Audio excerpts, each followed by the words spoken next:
Ayatollah Ali খামেনির মৃত্যুতে Iran এই মুহূর্তে কি অভিভাবকহীনতায় ভুগছে? এই কথা বলছে ইসরায়েল এবং আমেরিকা। ইসরায়েল এবং আমেরিকার দীর্ঘদিনের মত ছিল, তাদের চিন্তাভাবনা এটাই ছিল যে খামেনিকে যেন তেন প্রকারে যদি ইরানের মসনদ থেকে সরিয়ে দেওয়া যায়, তাহলেই ইসলামিক রেভলিউশনের যে বীজ বপন করেছিল রুহুল্লাহ আলী খামেনি, আজ আলী খামেনিকে সরিয়ে দিলেই রাজা পেহলভিকে ক্ষমতায় বসিয়ে সাম্রাজ্যবাদী আমেরিকার যে চিন্তাভাবনা, সেই চিন্তাভাবনা লুটপাট চালানো, তেল এবং গ্যাসের, ইরানে অবস্থিত প্রাকৃতিক সম্পদের উপরে তীক্ষ্ণ নজর ছিল দীর্ঘদিনের। সুপ্রিয় দর্শক, এই মুহূর্তে কি সত্যিই ইরান অভিভাবকহীনতায় ভুগছে? এই বিষয় নিয়েই আপনাদের সামনে আজকের এই এপিসোড। তবে শুরু করার আগেই আপনাদের কাছে আমি রিকোয়েস্ট করছি, যদি আমার ভিডিও ভালো লাগে তাহলে একটি সাবস্ক্রাইব করে পাশে থাকবেন, লাইক কমেন্ট শেয়ার করে আরও বন্ধুদের মধ্যে ছড়িয়ে দেবেন। সুপ্রিয় দর্শক, চলুন আলোচনায়। দীর্ঘদিন ধরে, প্রায় 47 বছর ধরে ইরানে ইসলামিক রেভলিউশনের পরে দীর্ঘদিন ইসলামিক রিপাবলিক ইরান চলছিল বেশ সুন্দরভাবে। মাঝে খেয়েছিল প্রচুর পরিমাণে ট্যারিফ আর ইউএনের নিষেধাজ্ঞা, ইংল্যান্ডের নিষেধাজ্ঞা।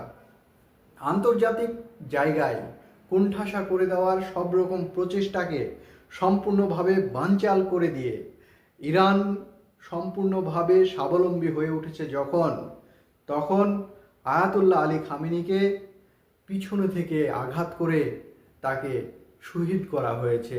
এটা গোটা পৃথিবী দেখেছে, গোটা পৃথিবী বুঝতে পারছে।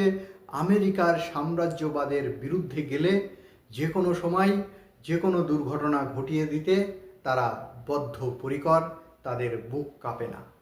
সুপ্রিয় দর্শক, সাম্রাজ্যবাদীদের কি এমন প্রয়োজন ছিল ইরানের সর্বোচ্চ নেতা আয়াতুল্লাহ আলী খামেনির এই রকম বয়সে আসার পরেও তাকে নিষ্ঠুর নির্মমভাবে হত্যা করলো? আপনারা জানেন এর আগে সাদ্দাম হোসেনকে কিভাবে খুন করা হয়েছে, মুয়াম্মার গাদ্দাফিকে কিভাবে হত্যা করা হয়েছে। আপনারা দেখেছেন সদ্য মাদুরোকে রিজিম চেঞ্জ করতে বাধ্য করতে যখন বলেছিল, মাদুরো আমেরিকার কথায় সাই না দেওয়ার কারণে ভেনিজুয়েলার প্রেসিডেন্ট, একটি স্বাধীন দেশের সার্বভৌমত্ব দেশের স্বাধীন প্রেসিডেন্টকে তুলে নিয়ে আসে এই সাম্রাজ্যবাদীরা। তাদের একটা মাত্র লক্ষ্য, শুধুমাত্র ব্যবসা, সাম্রাজ্য আরও ফুলিয়ে ফাঁপিয়ে তোলার জন্য। এটাই ওদের দরকার। এদের কোন মানুষের মৃত্যু হলো, কার মায়ের কোল খালি হলো, কোন মায়ের সন্তান হারা হলো, এই নিয়ে তাদের ন্যূনতম বিবেক কেঁপে ওঠে না। এদের চাই শুধু টাকা আর টাকা। সুপ্রিয় দর্শক, আয়াতুল্লাহ আলী খামেনি অত্যন্ত দূরদর্শী সম্পন্ন ব্যক্তি ছিলেন। তিনি জানতেন যে কোনো সময় যে কোনো দুর্ঘটনা ঘটতে পারে। সেই কারণেই তিনি বেঁচে থাকা অবস্থায় গত 2025 সালের জুন মাসে যখন আকস্মিক অ্যাটাক করে ইরানের উপরে, তার পরবর্তীতেই তিনি গড়ে তুলেছিলেন 4 জনের নাম, বলে গিয়েছিলেন মৃত্যুর আগে, শহীদ হওয়ার আগে। মহানবী সাল্লাল্লাহু সাল্লাম বলেছিলেন, এই পৃথিবীতে ইসলাম ধর্ম ততদিন পর্যন্ত টিকে থাকবে যতদিন এই পৃথিবী থাকবে। অর্থাৎ তার দূরদর্শিতাকে নিজের কাঁধে বহন করে নিয়ে যাওয়ার মতো ক্ষমতা এই আয়াতুল্লাহ আলী খামেনিদের আছে, থাকবে। পৃথিবী যতদিন থাকবে ইরান কখনো মাথা নত করবে না। আপনাদের জানিয়ে রাখি, প্রেসিডেন্ট মাসুদ পেজিশকিয়ান, এই প্রেসিডেন্ট বর্তমানে আছেন ইরানের এই মাসুদ পেজিশকিয়ানের নেতৃত্বে চলছে এই মুহূর্তে ইরান। তার সঙ্গে পেয়েছেন আরও 2 জনকে। সেই 2 জন হচ্ছে বিচার বিভাগীয় প্রধান গোলাম হুসাইনি এবং গার্ডিয়ান কাউন্সিলের একজন সদস্য। এই তিনজন মিলে এই মুহূর্তে ইরান পরিচালনা করছে। তবে যত দ্রুত সম্ভব সর্বোচ্চ ধর্মীয় নেতা আয়াতুল্লাহ আলী খামেনির জায়গা যেহেতু শূন্যস্থান হয়েছে, সেটা পূরণ করতে পরিকর ইরান এবং ইরানের প্রেসিডেন্ট সহ তার বাকি দুজন, হোসাইনি এবং আর একজন। সুপ্রিয় দর্শক, আপনাদের জানিয়ে রাখি, এখনো পর্যন্ত শহীদ আয়াতুল্লাহ আলী খামেনির দাফন কাজ সম্পন্ন হয়নি। তার দাফন কাজ সম্পন্ন হওয়ার সঙ্গে সঙ্গেই হয়তোবা ঘোষণা হবে আয়াতুল্লাহ আলী খামেনির জায়গায় কে আসবে। অনেকে বলছেন খামেনির ছেলে মুস্তফা খামেনি হয়তোবা ক্ষমতায় আসতে পারে, তিনিও একজন আয়াতুল্লাহ। তবে আয়াতুল্লাহ একটি নাম নয়, আয়াতুল্লাহ একটি উপাধি। এই উপাধিটি অ্যাচিভ করতে গেলে, পাওয়ার জন্য তাকে পড়াশোনা করতে হয়। ধর্মীয় পড়াশোনা করার পরেই এই আয়াতুল্লাহ উপাধিটি পাওয়া যায়। যে চারজনের নাম আয়াতুল্লাহ খামেনি বলে গেছেন, সেই চারজনের নাম ইতিমধ্যে প্রকাশ পেয়েছে। আপনারা জানেন, এর আগেই আপনারা শুনেছেন নাম আলী লারিজানি, তার নাম এই চারজনের মধ্যে অলরেডি আছে।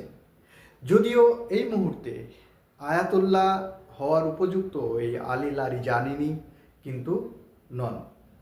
তিনি এই মুহূর্তে আছেন একজন সুপ্রিম কোর্টের লিডার এবং সর্বোচ্চ ধর্মীয় নেতার সবচাইতে কাছের উপদেষ্টা।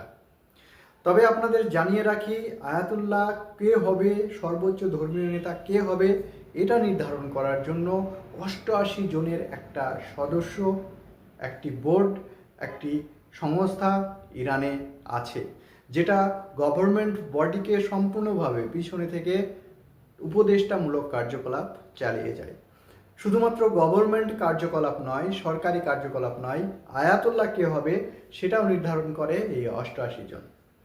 সেই 88 জন আপাতত তারা নির্ধারিত সময়ের মধ্যে আয়াতুল্লাহ আলী খামেনির জায়গায় কে আসছেন সেটা নিশ্চয় বলে দেবেন। তবে বলে রাখি, মজার বিষয়, এই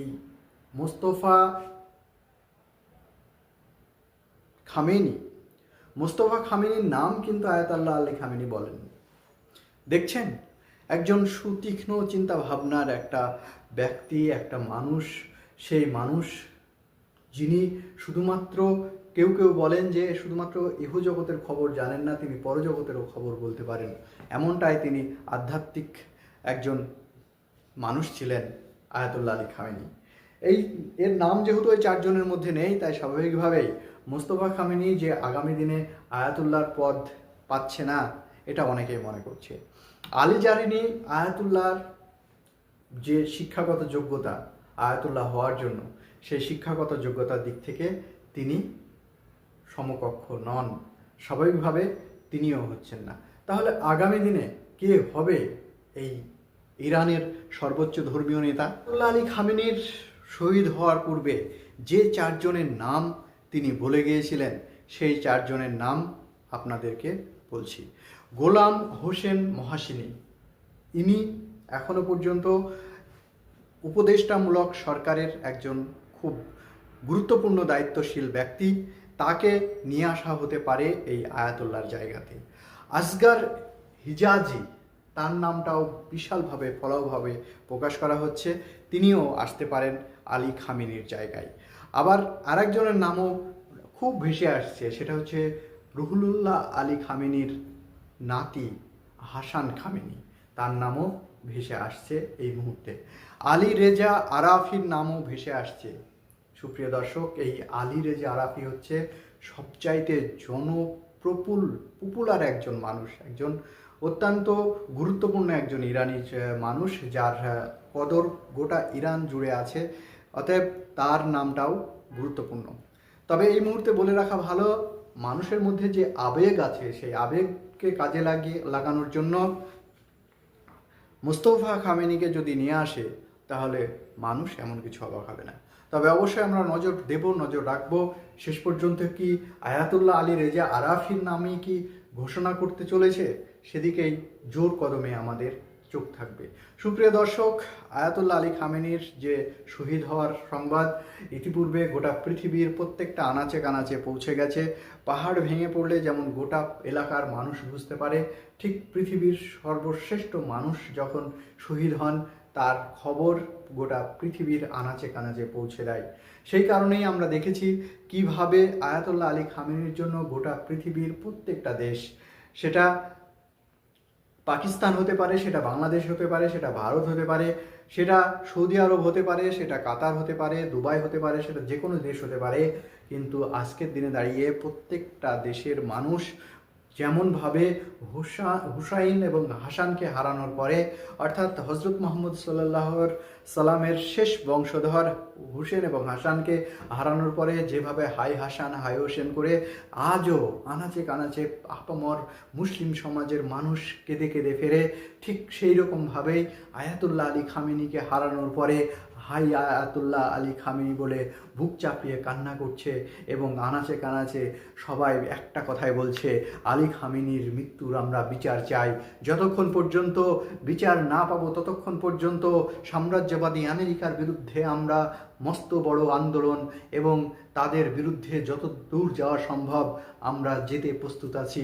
তাই আগামী দিনে যে বিশ্বযুদ্ধ ড্রামা বেজে উঠেছে, সেই বিশ্বযুদ্ধ গোটা পৃথিবীর আনাচে কানাচে যে কি পরিমাণে ভয়াবহ রূপ নিতে পারে সেটাই এখন সবচেয়ে দেখার বিষয়।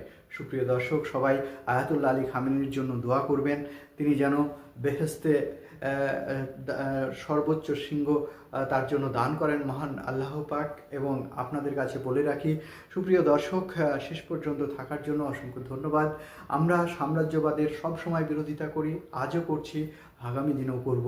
তাই সাম্রাজ্যবাদ নিপাত যাক আর মুক্তি পাক গোটা পৃথিবীর মানব জাতি এবং আমেরিকার মতো এই সাম্রাজ্যবাদ যত দ্রুত ধ্বংস হবে ততই মানব সমাজ মুক্তি পাবে।